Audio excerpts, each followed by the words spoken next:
Vanity Fair has ruled the roost, but its guest list is bloated by corporate sponsorships. And now there's competition from Jay-Z. Lady Gaga is invited. So is Mahershala Ali. But the screaming fans outside Vanity Fair's Oscar party in Beverly Hills this Sunday night may have a hard time recognizing everyone, like the two civilians who secured invitations in an online auction, bidding with customer loyalty points from Marriott. Our team really went deep into discussion with Condé Nast about this specific event, said Karen Timpone, the global marketing officer of Marriott, a sponsor of the party. Ms. Timpone will be attending, along with executives from L'Oréal Paris, Giorgio Armani Beauty, Johnnie Walker, Hennessy XO, Verizon and other brand partners of the magazine. Genesis, an advertiser, will be providing cars and drivers to ferry the stars that night, the capstone on a week of branded events that will generate more than $10 million of revenue for Vanity Fair, according to Chris Mitchell, the chief business officer of Vanity Fair and other Condé Nast titles. It's not that we're slapping logos on the wall, Mr. Mitchell said. We're finding additional media opportunities we can monetize that come out of the party. Sounds like a wild night, right? For the insecure A-listers of the film business, an invitation to the Vanity Fair Oscar party used to be a status symbol rivaled only by winning an Oscar itself. Lakers courtside seats? A permanent booth at Dan Tana's? Who cares? Pity the publicist who couldn't secure a pair. Hosted by the magazine's current editor, Radhika Jones, the party remains a big to-do. Stars still care about being photographed as they walk in. But the hysterical frenzy that once surrounded the event has been fading for some time, at least among top celebrities, 3 longtime publicists said in interviews.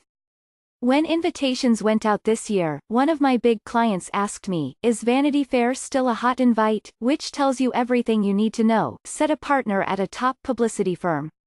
She would speak only on the condition of anonymity, saying that she did not want to offend Anna Wintour, who oversees Vanity Fair as the artistic director of Condé Nast and organizes the Met Gala, the yearly New York benefit.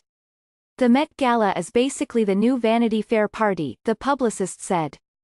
For many years, the Vanity Fair party was associated with the magazine's longtime editor Graydon Carter, who spent nearly a quarter-century styling himself not just as a chronicler of Hollywood's movie stars and moguls, but also as a part of their inner circle, before retiring last year. He was replaced by Ms. Jones, a former editorial director of the New York Times's books department, who seems less driven to make herself the centerpiece of this signature annual event and remains unknown to many on the left coast. But a number of forces besides a lower-profile host have shaped the perception that the party is, if not over, at least past its prime. The party has been stretched and stretched, said Marty Kaplan, the Norman Lear Professor of Entertainment, Media and Society at the University of Southern California and a former studio executive. It used to be a special insider event. Now it's a week-long corporate branding palooza.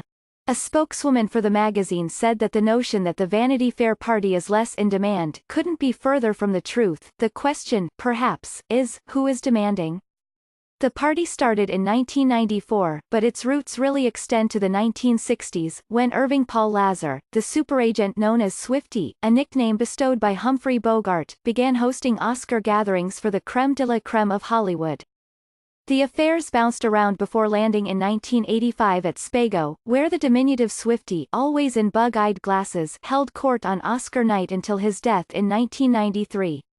Mr. Carter, who had taken over Vanity Fair in 1992 from Tina Brown, teamed with the producer Steve Tisch to fill the vacuum, at Morton's. Voila! The A-list had a new rendezvous point. The 90s were the last decade when movie stars, Julia Roberts, Tom Cruise, Tom Hanks, truly dominated the culture, before franchise filmmaking took over Hollywood and the internet began its rapid fragmentation of media in general. Absent smartphones and social media, the party was a place where such celebrities could let their hair down.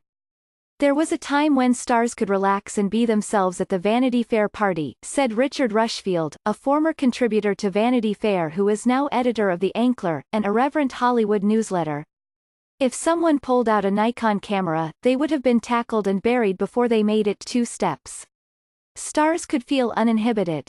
The big night at Morton's became such a desirable invitation that the magazine began meting out arrival times to lower-status guests, including a smattering of journalists, later in the evening. Bruce Fierstein, a screenwriter and Vanity Fair contributing editor, has attended the party regularly since its inception. Generally, he said, he has arrived at his appointed 11 p.m. time and prepares to run the gauntlet of hundreds of cameras. Suddenly you hear a hush and then someone says, "Oh, that's no one," and then you walk through, Mr. Fierstein said.